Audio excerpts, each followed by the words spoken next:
Today, I want to take a look at the Big Ten's newly released conference schedule with an emphasis on those teams that I think stand the best chance of winning the Big Ten championship. Yes, that absolutely includes Ohio State, and all that's coming up after the bumper. Don't be cornering me. Hold up. Time. You gotta help me with that corner shit. What's up, kinfolk? It's RJ Young. I am not on a step mill. Consider hitting the like and subscribe button because I upload a video every single day. It's always college football related, sports related. We have a good time. Today, I want to take a look at the Big Ten's newly released schedule for a 9-game regular season. 8+1 is what they are calling it, with divisional matchups to be played on the same weekend in December, which is kind of weird to me, but so is this entire Corona season. The first thing that my eye went to was Ohio State's first round matchup. Not because I wanted to find out who Ohio State was playing in week 1, October 24th, but because I saw Nebraska. And this is a lot of fun because Nebraska absolutely feels like they're getting punished for talking too much, for being a little too big for their britches. You had the hot mic from the university president. You had Ronnie Green talking about the schedule's going to come out this week. And you've had Scott Frost put in front of all of us a fake press conference where there was some outrage about Big Ten. And then August, he's saying, hey, we want to play games elsewhere. Nebraska wants to break off the Big Ten. And this is kind of funny because this, to me, is like West Virginia having something to say about where the Big 12 championship is being played. You ain't playing in it, and we don't expect to entertain you. So that's why it is in Dallas, because the two teams that everybody expects to end up there are Oklahoma and Texas. And in the years where it's not Oklahoma and Texas, it's going to be teams from Texas, because Iowa State just ain't been there. Kansas State just ain't been there. Oklahoma State, well, I guess they're in the state of Oklahoma. And then we don't even entertain the Kansas Jayhawks, right? It's just a lot of fun to talk about this conference from the standpoint of who are the new people, because the Big Ten has basically been Ohio State from its inception, which is a very, very long time with some very rich tradition. And then I see Ohio State and Penn State match up in week 3. I'm excited about that game because I believe that Penn State stands the best shot at knocking off Ohio State in the Big Ten East Division.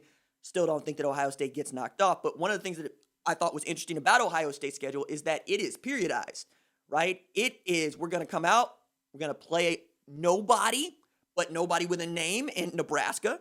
Then we're going to play a little bit tougher opponent in Penn State, perhaps the toughest opponent they're going to see until they see Michigan to end the season. And then you got Rutgers, Maryland, Indiana, Illinois, Michigan State, Michigan. So after playing Penn State, you build up in competition. You find out just how good you are with your backups, with your third string guys, and then you decide whether or not you're going to go after anybody else. And by after anybody else, I mean like Illinois is already going to get roughed up because they got a rematch with Wisconsin to start this thing off, because you're going to remember, if Illinois does not beat Wisconsin, who was ranked number 6 at the time last year, they don't get to bowl eligibility. They finished 6 and 7 in the Red Box Bowl. But Wisconsin definitely remembers losing to Illinois, right? Kind of ruining their chance of making the college football playoff. If they'd have beaten Ohio State in the Big Ten championship, it's possible, but I don't think that they would have beaten, because they didn't beat Ohio State in the Big Ten championship, even with Jonathan Taylor at tailback. And now breaking in Jalen Berger, I'm excited to see how this goes. I'm really interested in Nebraska's schedule, one, because Savion Morrison, who went to high school just down the street here at Tulsa Edison, is one of the best tailbacks in the country for me. And when he got an offer from Wisconsin to play tailback, that's when I knew Savion was actually that dude. He might get an opportunity to carry the load for Nebraska this year. They get Ohio State, they get Wisconsin in week 1, week 2. Then they get sort of a breather with Northwestern. Penn State is the 4th matchup that they see. Illinois, Iowa, Purdue, Minnesota. I see 1, 2, 3, 4, 5, maybe even 6 teams that could be ranked on Nebraska's schedule. If this was somehow orchestrated by the Big Ten office to punish Nebraska, I'm here for this. I'm here for all the pettiness, because the team that might be ranked that isn't right now would be Jeff Brom's Purdue. It's about whether or not Rondell Moore comes back. He hasn't signed with an agent just yet, so we'll see how that goes. If PJ Fleck can work a miracle and get Rashad Bateman the waiver to play this year, they're right there in the mix. So Nebraska absolutely going to hold these L's after saying, y'all want to play football? Cool.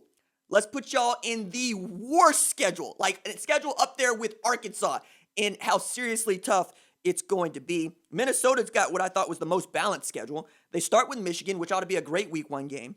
They go to Maryland, or they get Maryland. Then, they go to Maryland. Then Illinois. They get Iowa after that, Purdue, Wisconsin, Northwestern, and Nebraska to finish. Again, like outside of Nebraska, this feels pretty fair for the most part, as fair as it's going to be when you're playing 8+1 schedules. But I also wanted to just highlight here the same things are true that were true last year. Ohio State, Penn State are who we expect to come out of the Big Ten East. Minnesota and Wisconsin are who we expect to come out of the Big Ten West. Iowa, like everybody else, is going to try to make something happen there, but I don't see it, especially with all they had to deal with in the offseason. Ohio State has also demonstrated the best continuity of any team inside the top 25 for my money. I mean, Micah Parsons leaving Penn State, deciding not to come back is what you need to know about James Franklin. Dylan McCaffrey choosing to transfer away is what you need to know about Michigan. I look at Nebraska. They've had guys that left the program. They've also had guys that sued the Big Ten. So absolutely, you're getting all of this. Also, shout out to the Shutdown Fullcast for where I cannot unsee this now. Scott Frost is Big Landry Gentry from Friday Night Lights or Little Brock Lesnar. It's there. Just give it some thought, right? I love that so much. Yes, I'm picking Ohio State to win the Big Ten Conference, but also it's going to be interesting to see how many of these games stay on the schedule because nothing about 2020 is assured. And seeing that this Michigan game is at the end of the season, I get for television why that is important. I also think that if you risk losing that game, you got a problem. But you also can make the argument that by moving that game to the end of the schedule, you're also protecting it the most by finding out what works and what doesn't work as you go through the next 7 weeks to get to that game. This daily testing seems to be the game changer for so many conferences to make a decision. Like the MAC announced earlier this morning, they are probably going to make a decision about playing fall football this Thursday. We expect to hear from the Pac-12 about the prospect of playing fall football this Thursday as well.